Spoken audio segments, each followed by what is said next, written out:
We'll send this out to those who have registered to attend after the webinar is over. You've entered this Zoom with your camera and microphones off. We do encourage questions. We expect you to have questions. That's part of what we're aiming to achieve today. So please feel free to post those questions in the chat at any time.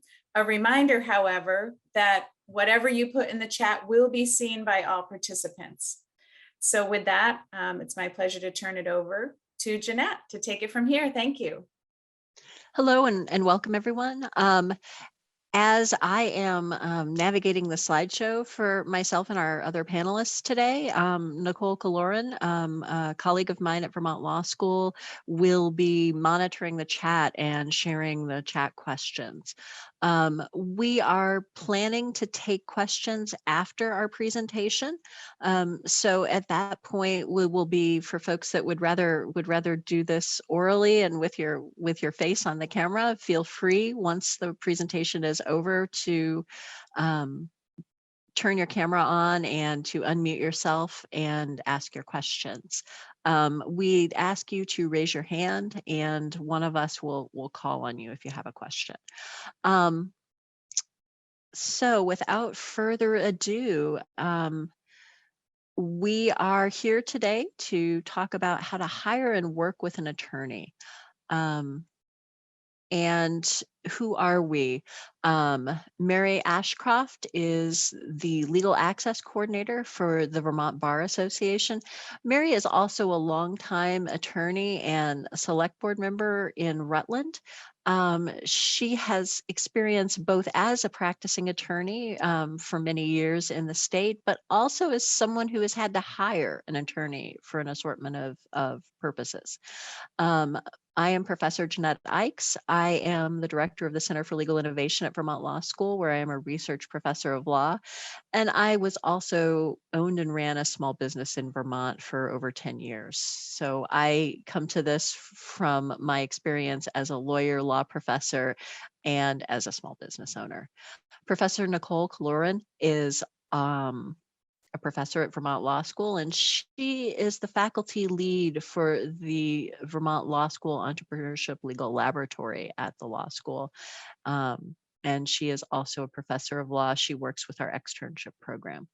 Lawrence Miller, who has a lot of titles, but we will we will give you the important title here, which is he is a business owner and the principal at Five Bind Consulting, where he helps people think about the different ways they're doing business. And one of the things he helps people think about is how to work with, hire an attorney.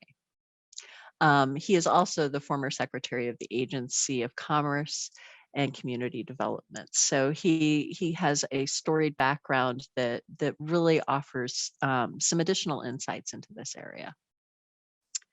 So when should I hire a lawyer? And this is the right question to kick it off with, because often in this country, people do not hire lawyers. They would rather not go to a lawyer.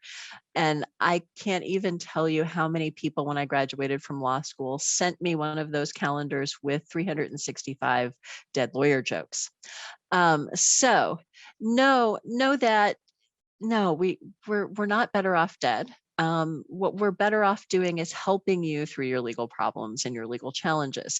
And to the point of when should I hire a lawyer, an ounce of prevention is worth a pound of cure. We often think about preventative medicine, but we don't think about preventative law and preventative legal work. And one of the things we can do is prevent problems before they happen with good, clear contracts, with good, clear employment agreements, with business formation and helping you choose the entity you want to choose, helping you connect with the right accountant who can help you with your business. We can help you with transactions. So you have a contract, you're trying to buy something, sell something. We can help you think through the questions you may have. We can help you with intellectual property, patents, trademarks, copyrights, how to protect your trade secrets, when to protect your trade secrets. For example, the whole Eat More Kale fiasco and how that worked out. Everyone in Vermont knows about that. That was an intellectual property issue. Compliance. There are regulations, regulations, and more regulations. And as most Vermont business owners know, it can be expensive and exceedingly costly to get on the wrong side of those regulations. You are much better placed if you're complying with regulations and not paying fines for not being in compliance with a regulation. Government affairs. Let's say those regulations seem unfair. Who's going to change them? Well, businesses lobby, businesses talk to legislators, and lawyers can help you create proposals for legislators and other things that will help you really impact public policy and impact those regulations that you get to comply with. So many, many ways in which lawyers can be your partner and many different issues that they can work with you on, not the least of which is liability and risk assessment. So is this going to be risky to me? How do I promise people that I'm going to do all of these things for them, but not be on the hook for them when I can't deliver? Is that something I can even do? These are questions that you should sit down with an attorney and talk about. Attorneys are not just for creating documents, they're also for giving you advice, and their advice comes from a lot of experience in the world of what is and is not legal. And they can help you avoid those risks and plan for them better. Why hire a lawyer? And I'm going to hit some of these, and I know that Lawrence is going to come along at the end and review some of these points, but they bear repeating. A lawyer is a helpful part of your team. This is someone that should be advising you. You should be able to pick up a phone and spend 10 minutes with a very directed, pointed question to a lawyer and get a very direct response. Yes, I would recommend that. No, I wouldn't recommend this. Think about these folks as part of your team. They can fulfill a lot of different roles for you as part of your team. They can educate you about an issue. They can give you a legal background. They can advise you. They can advocate on your behalf. They can advocate with a town clerk on your behalf, on a zoning issue on your behalf. They can speak to another party on your behalf, or speak to the attorney of another party on your behalf. The other nice thing about a lawyer is there's no hidden agenda. When you hire them, they are your lawyer. They are there for you. There's no question of intent. They're on your side. People often refer to lawyers as sharks. Guess what? They're your shark, right? And they're there for you. So these are reasons to bring an attorney into a conversation when you feel like your question might have legal implications, and something you're doing with your business might have legal implications.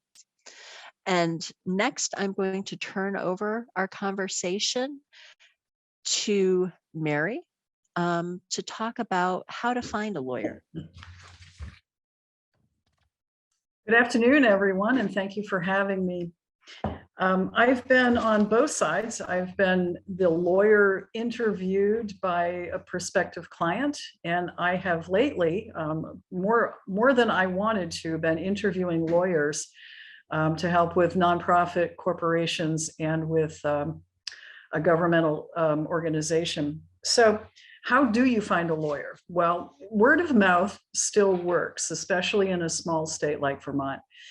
And there are many times when I receive a phone call from or an email from a former client who will ask me, who do you know who does this kind of law? And and I would start there. And even if I don't do that kind of law myself, I can refer my former client to someone who can. And I also will say to them, if you get a number of other names and you want to run any of those by me, give me a call back. I'd be happy to give some input about what I've heard about those lawyers. So word of mouth works. If you're in business, you have colleagues that may have used lawyers for a particular business issue that you're facing, by all means, talk with them. And in social gatherings, I've had people come up to me and say, hey, you're a lawyer, aren't you? And then pose a question or ask, do you know someone who does real estate transactions or commercial leases? So Word of mouth works, and start by going back to a lawyer who might have helped you, get your will together or helped you buy your first house. Their law firm may handle the kind of issue that you need help with, or they certainly will know somebody in the area to recommend you. Law firm websites can be very useful tools. Now, not every lawyer has them. Older practitioners like myself tend not to, especially if we're solos. But a few months ago, or within the past month, I was working with a nonprofit, and some issues came up about contaminated grounds that we owned. And we needed to hire a law firm or a lawyer to help us with compliance, permitting, and all of that. So we started but with word of mouth. We went to a couple of lawyers locally that we knew had helped us out, and they started generating names for us and gave us firm names. And then we would go on the website and we would see if we recognized any of the lawyers who were in the firm, and also check to see what areas of law they practice. So law firm websites can be very useful to identify the lawyer and maybe ring a bell about somebody that you might have worked with in the past.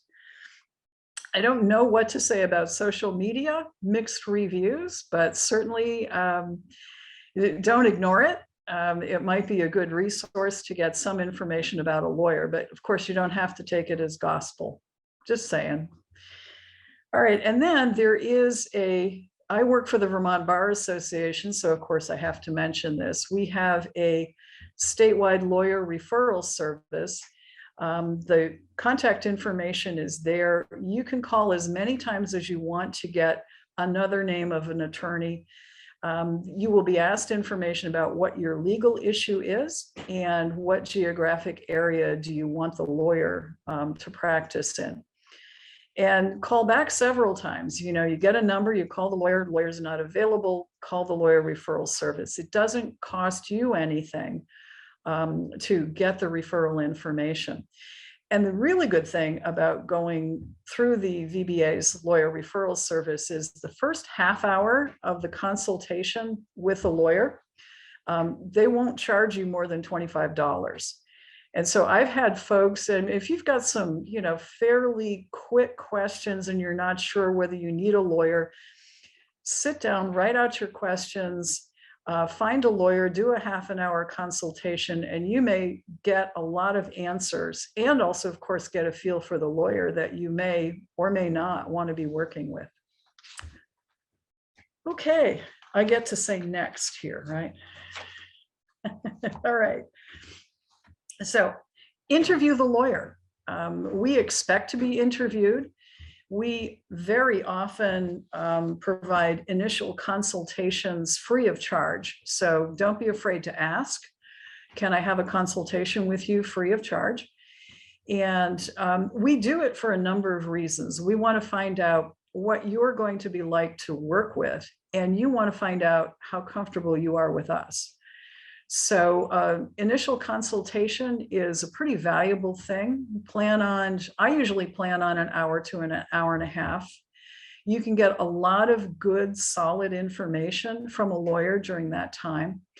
The lawyer may help you outline the issues that you're facing, and then identify whether that lawyer or law firm is right for you. So it's a good tool. We use it quite a bit, and I use it to make sure that my prospective clients' expectations are realistic, and that I am really going to be providing the information and or the legal services that the client wants. And sometimes it just doesn't work, and I say so, and and you can say so too. I don't think we're the right fit. Do you have any suggestions? And then move along to another lawyer. We're thick-skinned. We don't get that insulted very much.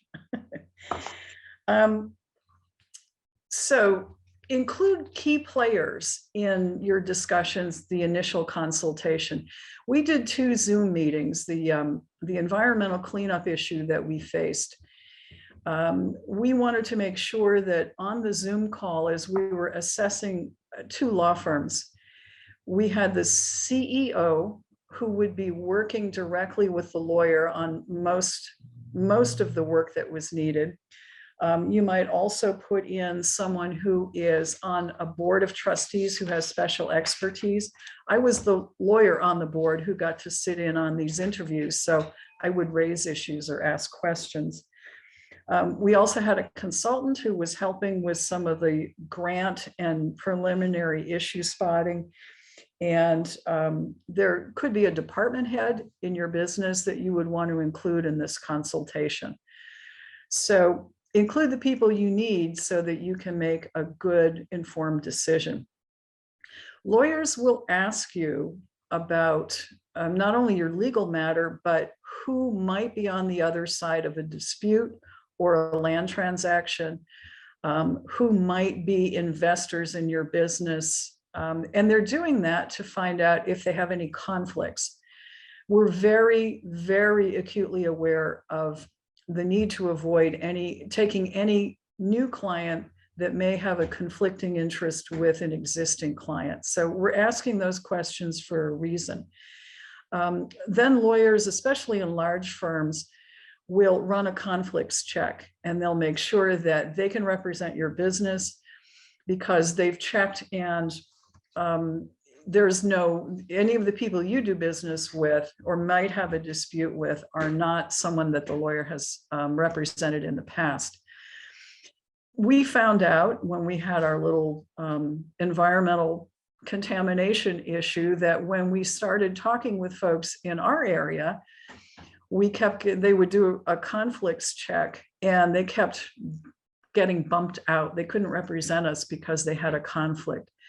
In environmental matters, you often go back several owners of the same property, maybe leaseholders of the same property, and there are a lot of potentials for conflicts. So we ended up with going to, again, using word of mouth from the law firms locally. They would give us contacts in other parts of the state that we could go talk with and interview for possible representation. And we have found a firm, so it does work, but it does take a little while.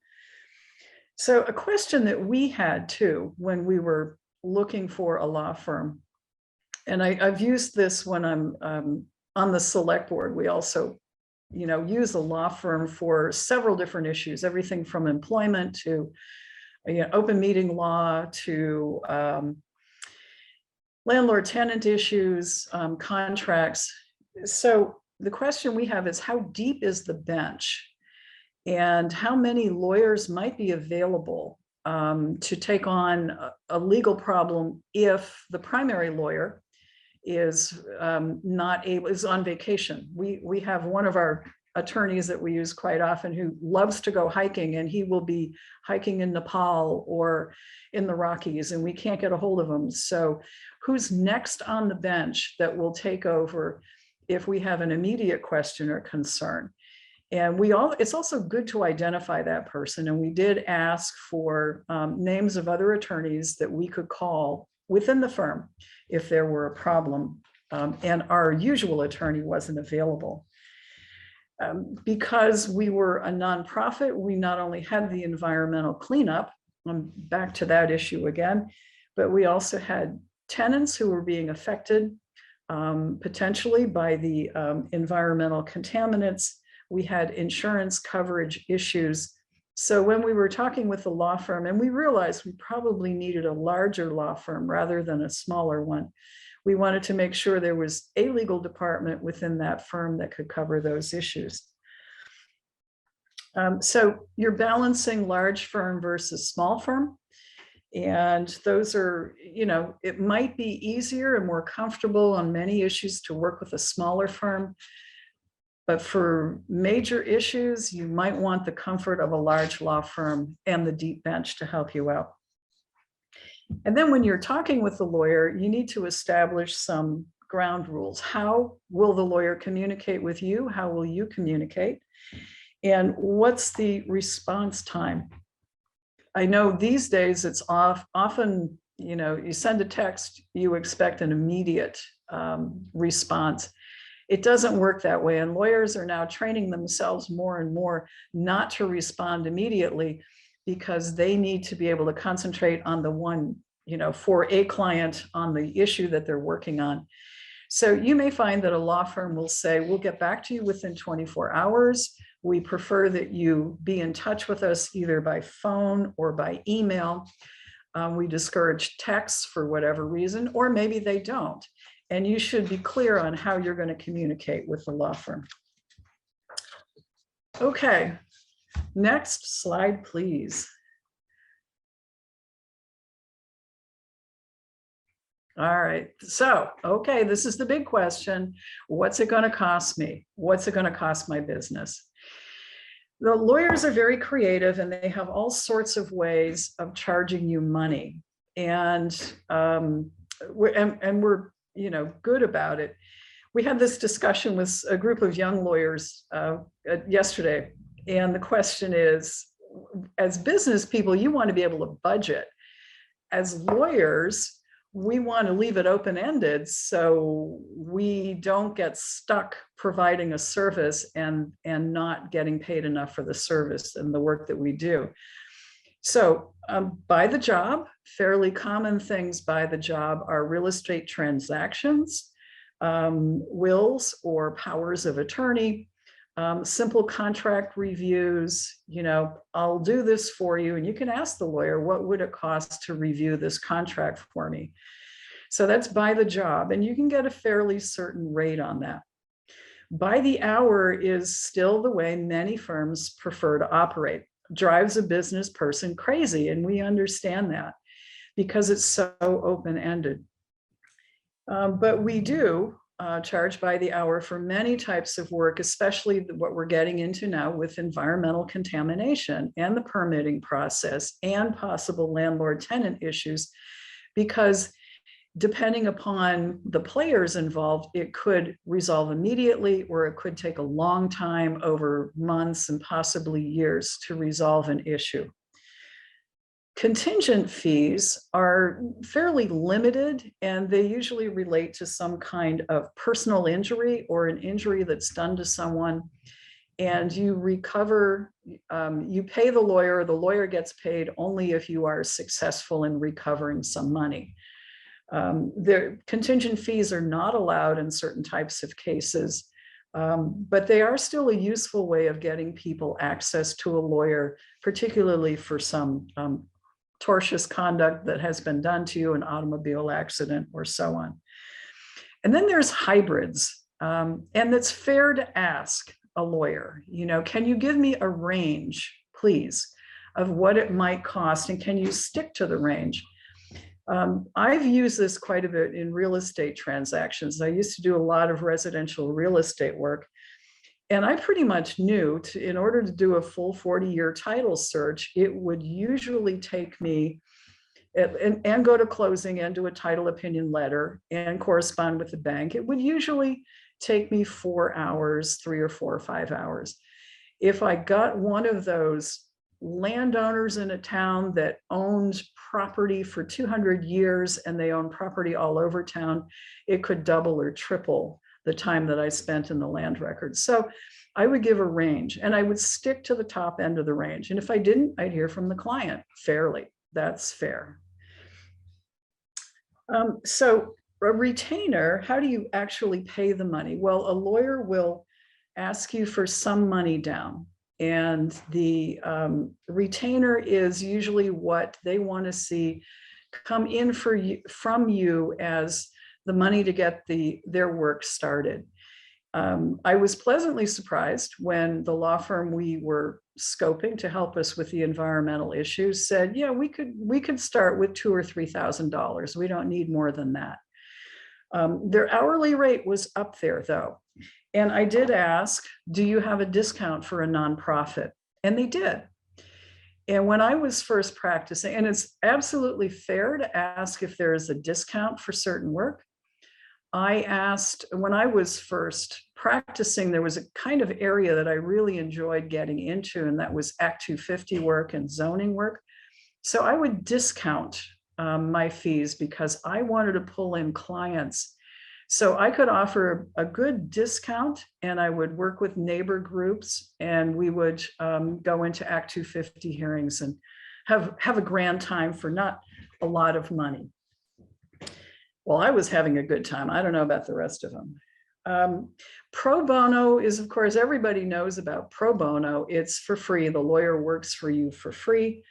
Low bono, there's a couple of different types that are out there. I have projects that will provide low bono attorneys. We get grant money, we pay the attorney, doesn't cost the client anything.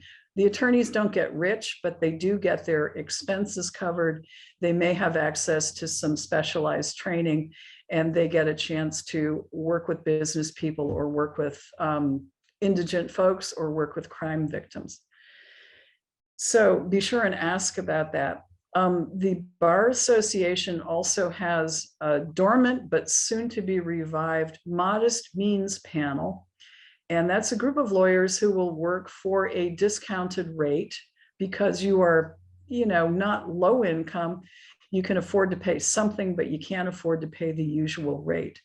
So you can hook up with that modest means panel. You still pay the lawyer directly, and you do pay some hourly rate, but you don't pay the usual rate that you would if you were wealthy. That could be a real benefit to new business owners just as they're starting out. Other experts and advisors, you may have to hire someone to appraise property.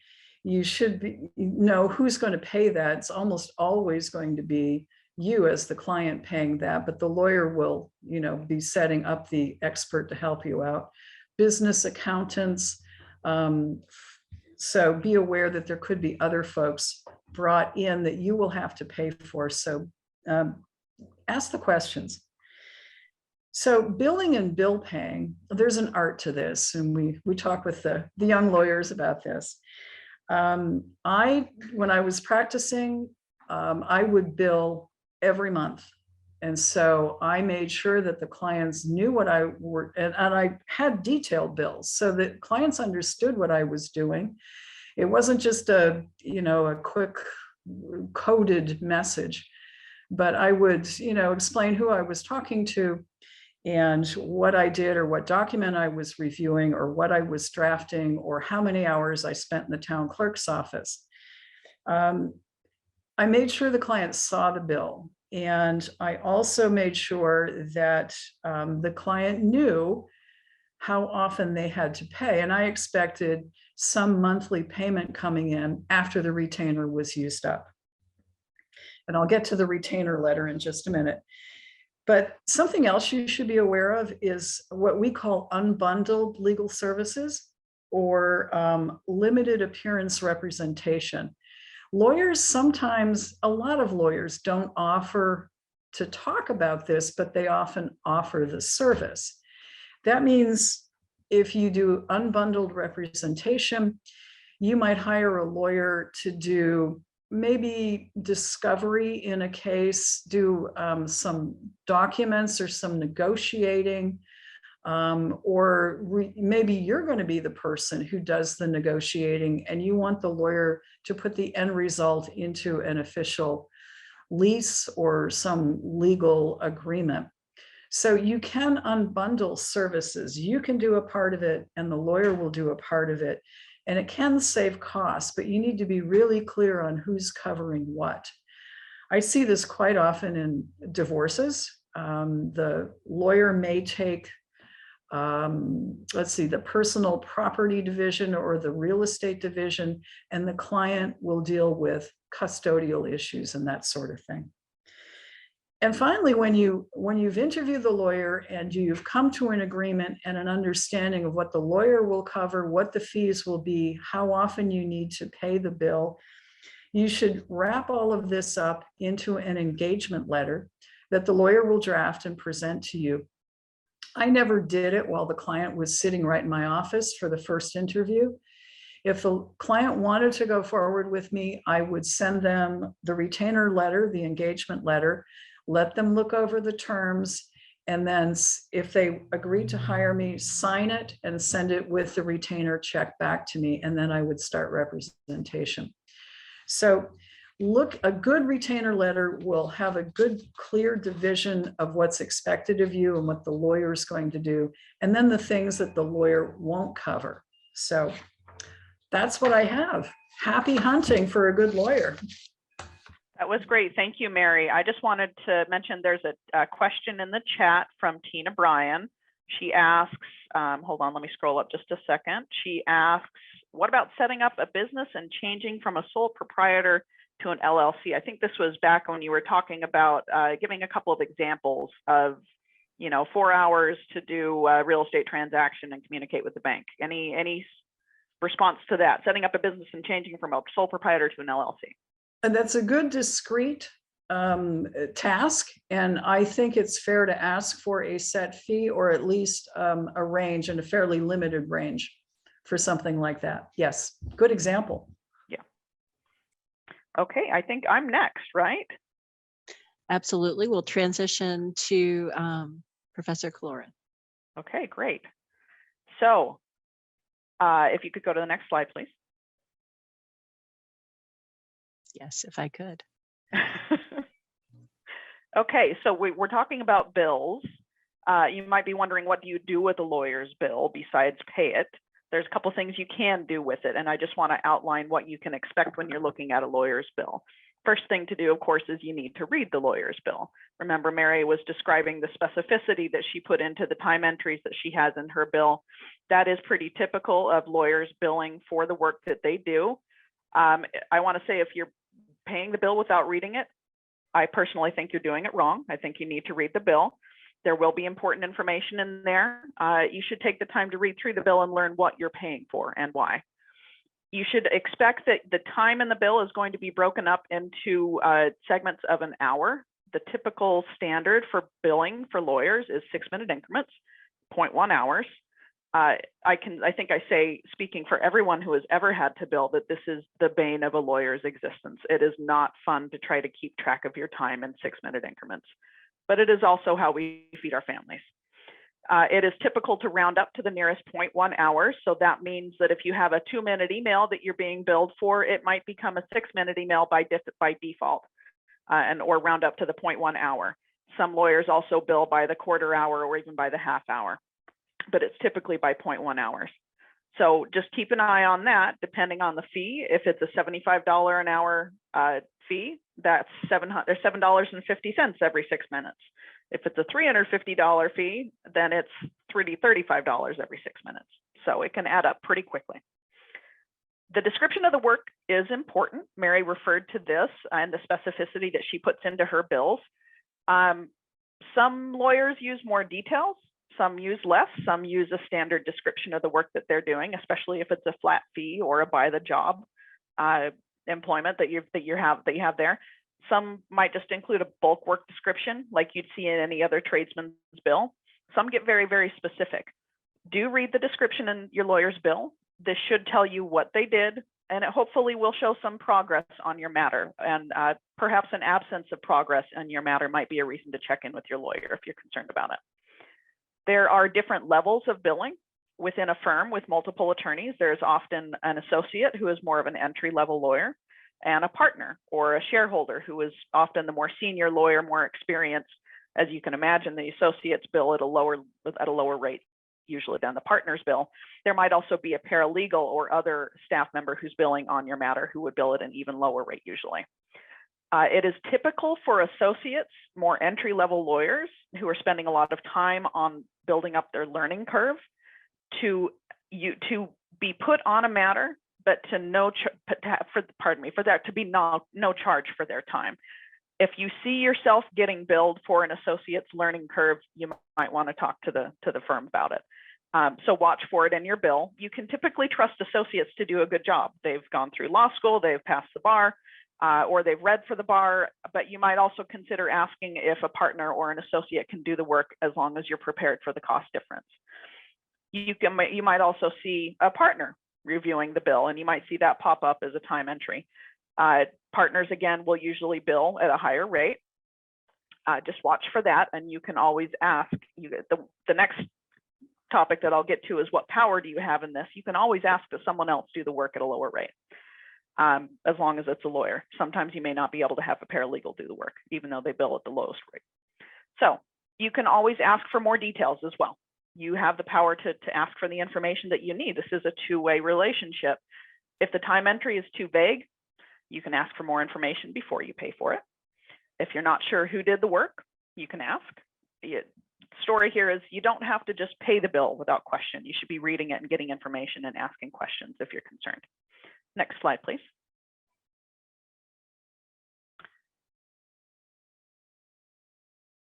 So what power do you have in the relationship with your lawyer? I want to remind you first that you are paying for your lawyer's time.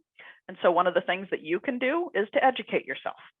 The more that you educate yourself, the less that you have to pay for your lawyer to educate you. You can take the time to Google your question and learn what you can. Do be wary of online resources, just like anything else out there on the internet. You can also reach out to our program at Vermont Law School, at the Vermont Law School Entrepreneurship Legal Lab. We offer free educational consults to many businesses on relevant topics. If you're interested, you can reach out to us.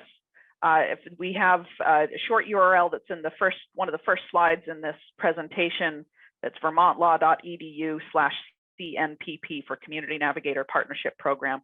Feel free to reach out to us and contact us. We would be happy to chat with you and see if we can provide a free educational consult to you.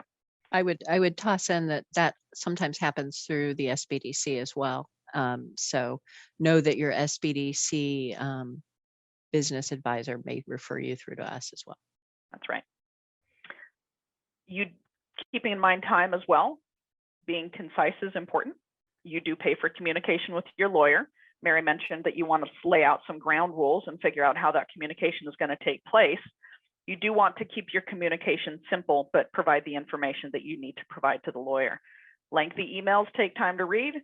Long phone calls cost money. Texting your lawyer, if they let you text them, that probably costs something too. So keep it simple and short if you can while delivering the information you need to. You can also set expectations. This is another piece of those ground rules. If you only have a certain budget, then set expectations for what your budget needs to pay for. You can potentially set a cap on time for research, for revision, for review. You can specify what your budget will cover and how much time will be spent on it, how much time is going to be put into a matter, what are the markers for progress before you renew the retainer or decide to go in another direction. You can put expectations in place that really help you control the bill to a certain extent. And also, as Mary mentioned, expectations about communication. How often and in what format will you communicate with them? Who are you going to communicate with? The partner, the associate, the secretary, the paralegal? How often are you going to check in and get an update or give an update? Do respond timely. This has to do with a lawyer's ability to retain information up here. The more time you take to respond, the more likely your lawyer has moved on to the next matter and is focusing on that next client. So it then takes them more time to catch back up to speed, and you may pay for that. Responding quickly to information requests is going to work to your benefit. So do stay on communication with your lawyer. And then finally, you do have the option of terminating the relationship with your lawyer. If you're not satisfied with the service you're receiving, you can terminate the relationship. You can request any unearned portion of your retainer to be returned to you.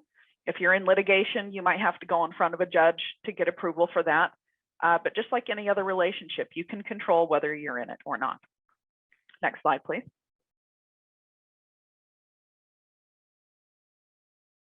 So just a couple of topics I wanted to touch on before we hand this over to Mr. Miller. IOLTA is something that lawyers are familiar with. This is an acronym that stands for Interest on Lawyers' Trust Accounts. I just wanted to mention it because there can be a conception that lawyers take retainer money and that they get to put it in their pocket, and that if they earn an interest on that, that it goes to their benefit. Lawyers have to have a special trust account in order to hold client funds, including retainer funds. Interest on those funds goes to the Vermont Bar Foundation, which funds legal assistance for low-income Vermonters. So if you're under the impression that your lawyer is making money off of your money, think again. Your neighbor might actually be benefiting from the legal services that are paid with for interest on your money. You can negotiate retainers and fees. I think Mary's done a great job of explaining how you can go about doing that. This is something you have power over. You don't have to just accept what the information that's given to you. You can ask for a second opinion. You can shop around. You can also push back and negotiate a little bit on that amount. You can bargain as well. We'll get to that in just a second.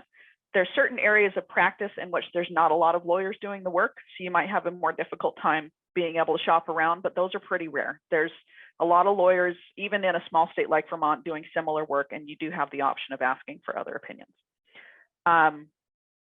If you do negotiate, I think you're probably going to find that most lawyers are going to be flexible to a certain extent, especially if you take the time to educate yourself, appreciate their time, and limit the amount of time that you're going to take up that they have to bill for. Bartering is one of my favorite things because this is one of the joys of working in Vermont. Lawyers can barter for services, just like anything else, right? So you can barter for fees. This is particularly useful for business clients. Do you do some sugaring in the spring? Do you want to offer some maple syrup in exchange for your bill? Do you have a hair salon you could offer some gift certificates to in exchange for the bill? Give your lawyer a CSA in exchange for a portion of the bill. There's all sorts of ways that you can negotiate this. And as I said, it's a joy of working in Vermont. If you're providing a useful service through your business, you can potentially barter that for a lawyer's bill. Get creative. That's my last lesson. Okay, I think I'll hand it over to Lawrence now. Terrific. Thank you. I'm going to jump into some areas that, well, first of all, I should clarify, the folks you've heard from are taught to think differently. And that's one of the values of lawyers, is that they really are taught to think differently. That's why law school takes a while, and to communicate clearly. I'm not trained that way, so we'll see how this goes. I think a lawyer is at the heart of your team of trusted advisors. And I have lawyers, plural in brackets here, because I tend to think of the constellation of trusted advisors as typically including multiple lawyers over the course of an enterprise's life cycle. And you are going to really want a general practitioner, somebody who can be an all-around lawyer to help you through most of the stages of your business. But there are going to be times when you want a specialist, much like in your healthcare, you have your primary care doc. But boy, if you wrench your knee, your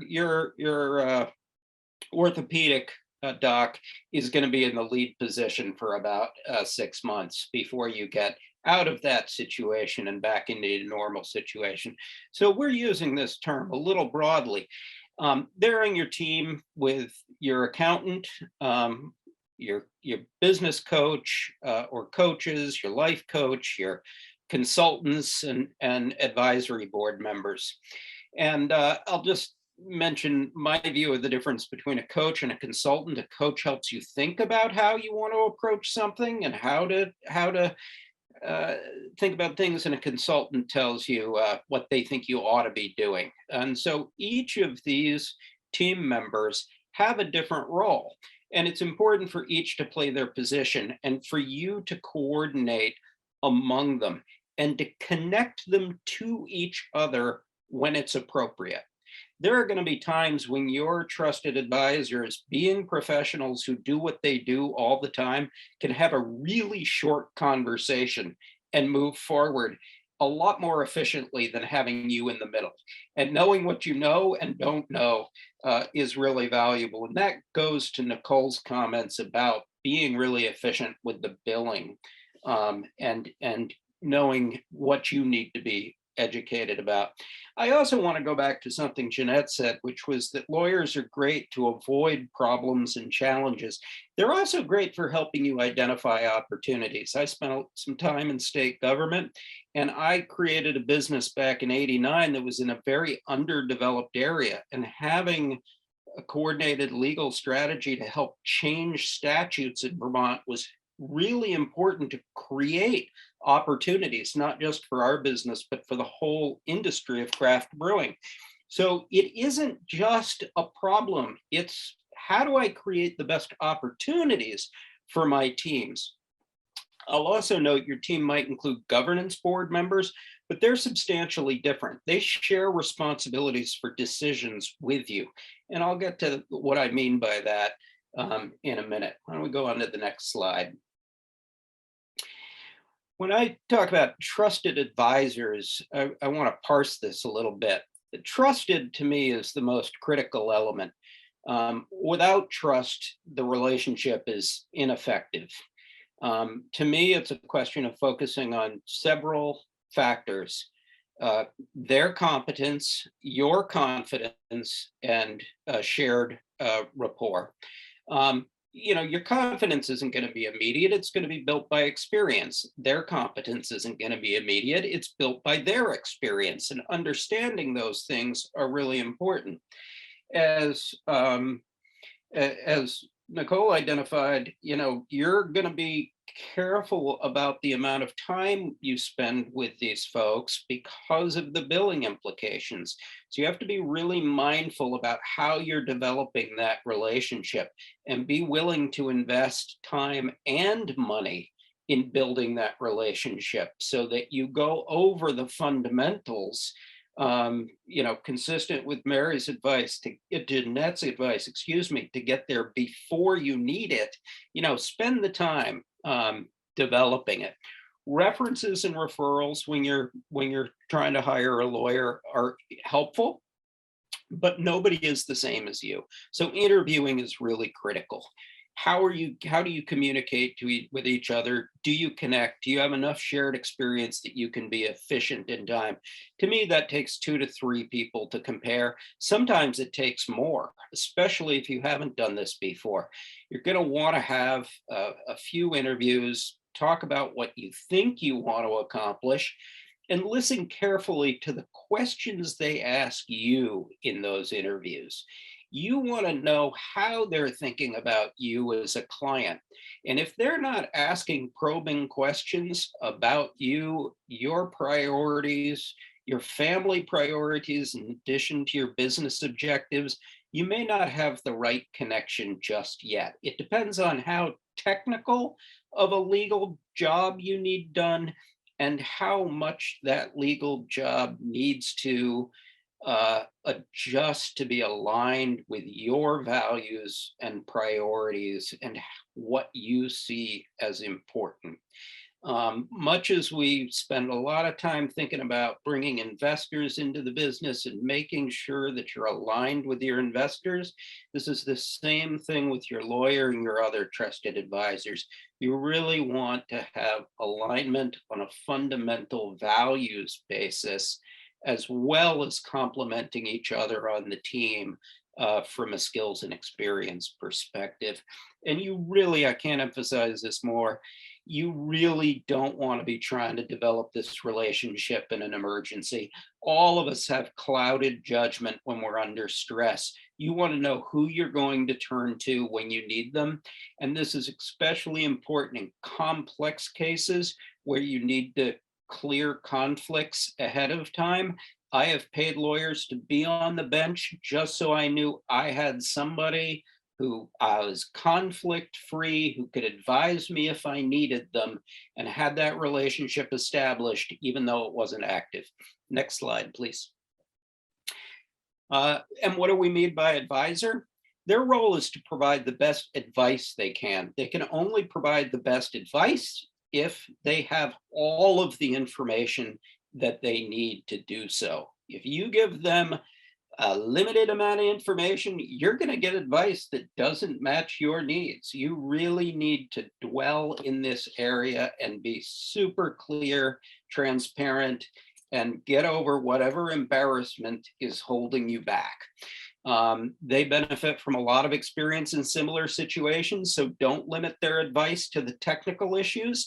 Yep, their specialty is the technical issues, but they're dealing with something that they deal with all the time that you might deal with once in your life. And then technical assistance within their specialty, and they'll know when they ought to roll you off to a specialist. And if you're just getting a little uncomfortable, ask if it's the time. As Mary said, these are thick-skinned folks. That was part of their training. And you're asking a question is not going to get them crosswise. And if it does, you've got the wrong person. But understand when they're giving you advice that comes from their experience and when they're giving you technical legal advice. And just be really clear about that and ask them to be clear about it. It's different. Your role is really important. Your role is to decide. And in order to make the right decision, you need to absolutely understand what you're given. If you don't understand what's written, you're not ready to sign it. You're not ready to accept it. Your lawyer's work is done when you've got the work product and you understand it well enough to explain it to somebody else. And it is absolutely critical. Your role also varies depending on the industry you're in. There's some background information that you absolutely need to know. You've got to educate yourself. If you're in a regulated industry, spend the time understanding the controlling statutes and regulations around your industry. That's not your lawyer's job. Your lawyer's job is to help you understand and learn that, but it is not to make your decisions for you. You also need to communicate your risk tolerance around different areas. Some risks are very high likelihood and very high consequence, and those risks we avoid. We change strategies to avoid those risks. Some risks are low likelihood and low consequence, so we just accept them. The vast majority of risks are somewhere in the middle, and those are what we need to mitigate. And that's where your lawyer is particularly helpful at helping you think of things that might happen and what you're going to do if they do. And a contract is an agreement on what's going to happen if things unfold, whether you expect them to happen for sure or maybe. You can always make a different decision with your counterparty later. But your contract is going to tell you what you're going to do by default if you can't agree on something in the heat of the moment. So it's really important to think through that. And I just go back to this idea, trust means sharing responsibility. It doesn't mean abdicating your role. Next slide. And managing the relationship, this is repeating a few things. You're buying services from a business, to Mary's point again, they expect business-like conversations. I've worked with firms that have over 1,000 lawyers. Little firms, which can be some of the largest firms in Vermont, are still little firms and solopreneurs. The experience of working with each of them is really different, partly because the lawyer that you're working with is constrained by a bunch of different policies and expectations on them as an employee of their law firm. And a solopreneur just doesn't have to put up with any of that. And that's often why they're working solo. A solopreneur can be a great general practitioner, outside general counsel, shoulder to cry on, can be just awesome for that kind of thing. But when they're on vacation, they're not there. And so understanding, what you're going to need, thinking about what you're going to need and what those backups are going to be is going to guide you a lot. I tend to like little firms and solopreneurs as my lead counsel and big firms for specialty work. Especially if you're dealing with national level issues or multi-jurisdictional issues. If you're dealing with California, man, there's some peculiarities in California that you just want to have somebody that is entered in California and deals with California all the time. I also want to say that cost efficiency is something that's often misunderstood. We've talked about billable time and billable hours and hourly rates and all of that. What you're after is the least total cost for the outcome you desire. And sometimes that is somebody who charges $650 an hour, but takes 15 minutes to do it, instead of somebody who costs $300 an hour, but takes 4 hours to do it. And I think that's really something, that's why you interview different people and talk about what their experiences are. Choosing that lawyer also, what's the scope of what you're doing? Is it within their practice or is it not? How long do you have? And what's your total budget? Those are all considerations that are going to go along with selecting the firm. And those mainly apply to project type work or event type work as opposed to general counsel like work. I touched on dividing responsibilities, but I want to come back to this notion in the areas of general law and your lead counsel, they got to understand your issue completely. And I should say issues, because it's both the business issues, personal issues, your risk tolerance, your depth of understanding, and everything that goes along with your life as an entrepreneur, which we know gets messy. And there's a lot for entrepreneurs that they don't know. And we go into the Rumsfeldian unknown unknowns. Because your lawyer does this stuff all the time for different people and has a wealth of experience, they can flag situations where you don't know what you don't know. And that is worth a huge amount. Thanks.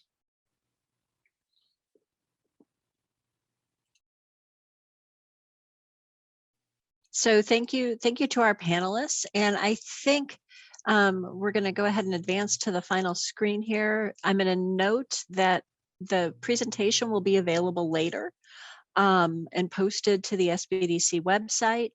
And we'd like to go ahead at this point, and I'm going to stop the screen share, and I'm going to give you our lovely faces, and hope that you have some questions or comments and feedback for us. We do have one question in the chat. When interviewing lawyers, any expectations re F2F versus phone versus Zoom in age of COVID, face-to-face versus phone or Zoom in the age of COVID? Let me hop in on this. I think it really depends on you and the other individual, how comfortable you are. I think at this point, just about every lawyer in the state is used to doing a huge amount on Zoom. And I've had whole coaching relationships that are Zoom only or some only phone. But if you're not comfortable with that, and you can't get comfortable with that, that's when you should seek out face-to-face. When I interviewed the law firms, it was a Zoom conference. I certainly have mostly done everything I've done via Zoom. I'm giving continuing legal education credits to folks in California with all of their quirky regulations via Zoom from Vermont. So lots and lots of that going on right now. Yeah. And there's lots of court hearings that are happening virtually still. I'm doing mediations by Zoom or Teams. It's becoming very, very common to conduct business this way.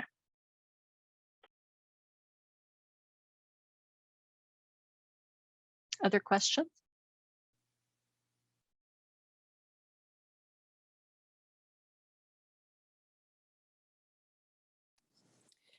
This is Nan again, this time in audio. All righty. Thank you all three panelists and SBDC and SBA for putting this on. Very useful for me. I have a 10-year-old food business that's a S Corp, and pretty much it's a one-person business who has just bought a piece of property with my son, and will be opening up a facility that will be a shared facility and hopefully receiving a grant from the state. The property is going to be open and really welcoming of teenagers and the public. So I've never really needed a lawyer except for startup and for other things. And I'm participating today because I'm looking with all these liability issues, and I did set up a L3C for the building. And so I've got property issues, I've got liability issues, I've got the business organization issues. And I do want an ongoing relationship with a lawyer because of the liability issues. So what's the best way to think about this?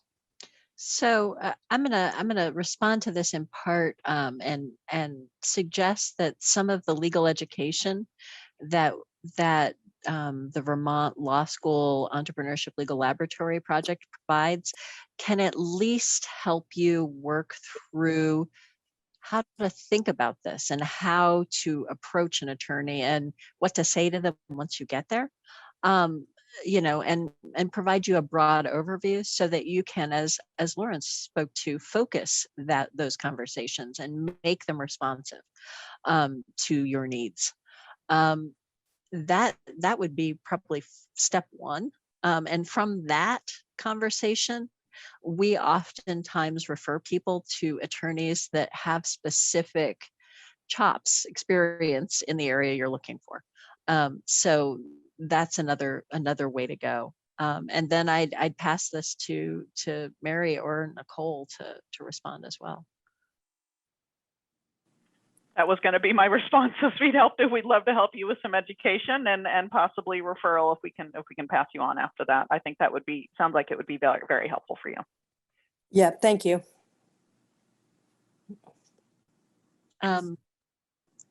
There is a question from JG in chat. Yeah, there's Jennifer Graham. She says, is settling up an LLC somewhat straightforward? I was thinking doing this type of work for my new business would be something I could navigate and use a lawyer for transaction items like working through my lease. I'll toss that one to you, Jeanette. Can you go pro se? Yes. Should you go pro se? Right. This is a cost benefit analysis in part. This is about what you can afford to invest.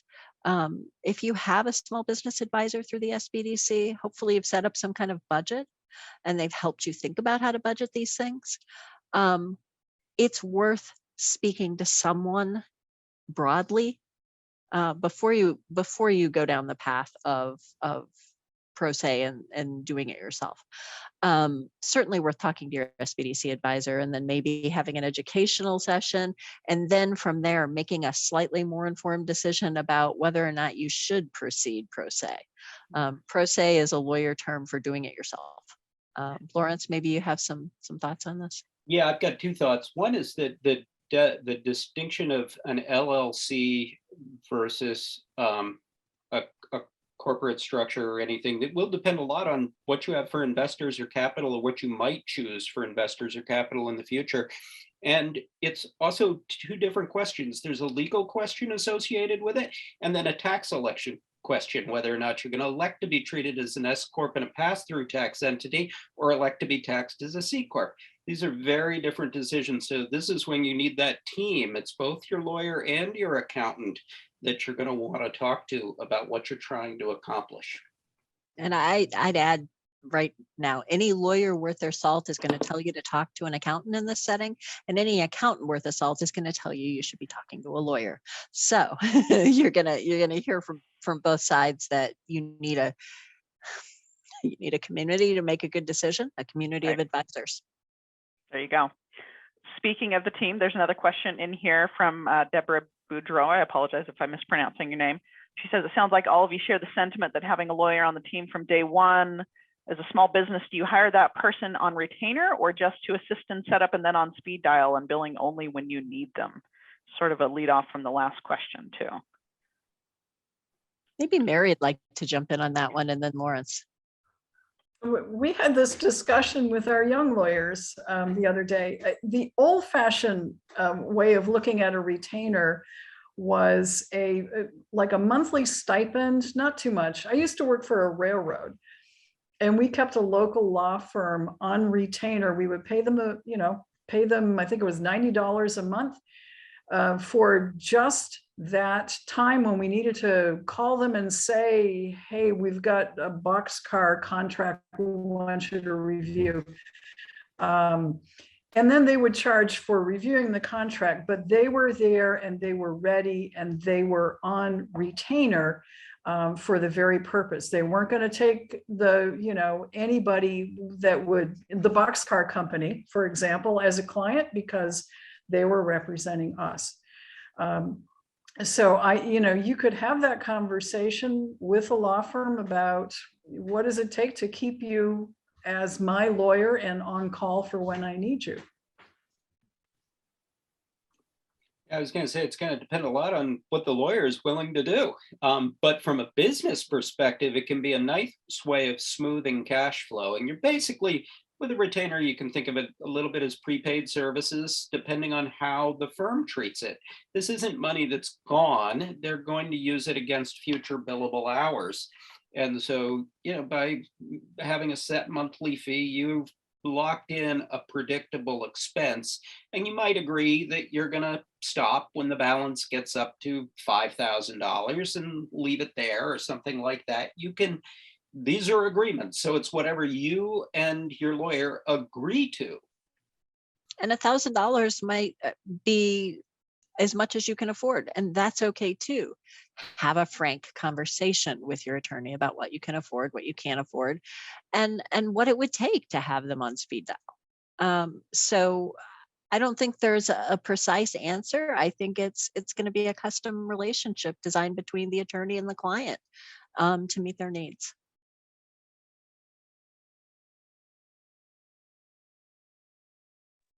No other Any questions other? in the chat? Yeah, I was just going to invite anybody else who has any.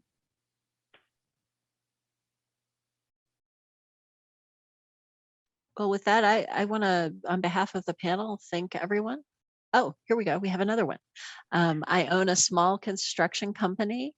I was thinking of having a lawyer make me a generic contract for services that my companies will perform. I have not done this yet. Oh, do this. There's no reason not to. I mean, for one thing, that's a technical legal service. And it's probably something that most firms you go to already have. They're not starting with a blank piece of paper. They're starting with a template. They've got something that they've already put together. They're going to listen to you. They're going to tweak it a little bit. It's going to meet your needs, and let them know that you want to reuse this. It's not just a use once. It's going to be a use many times. And maybe they have a couple of clauses you can plug in for different situations, and they can help you move forward on your own. So lots of good reasons to do this. It's a really cheap investment to avoid future liability. Again, preventative care here.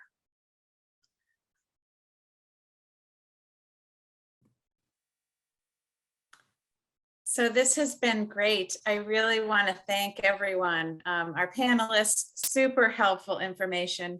I put in the chat to everyone, if you think of a question after this session ends, it's not too late. We're all here to support you down the road. And certainly a general mailbox to use is the sbdc@vtsbdc.org. We will make sure it gets to the right person to respond. I can't thank the Vermont Law School partnership enough over this past couple of years. Certainly through COVID, we know the extra complexities for small businesses have been served to a greater degree because we've been able to link up for legal education through consultations. I'm so glad to have met you, Mary and Lawrence. Always great to have you join and share the perspective of a business owner to kind of combine this conversation. Certainly, I just want to remind everyone as we conclude that anyone who registered for this session will get an email to follow with the recording and the slide deck, and they will be posted again on our website along with future things that are being sponsored really through the Community Navigator pilot program funded by the U.S. Small Business Administration. So we look forward to having you back. We're planning the next webinar for the middle of March on IP law. So stay tuned for more information on that as well. So again, thank you for tuning in, and thank you for our panelists for being with us today. Thanks, everyone. Sounds great. Hillary says, thank you so much. I'm definitely going to start with an educational consult at the law school. We'll be happy to talk to you. That's great. Take good care, everyone. Thank you. Bye-bye.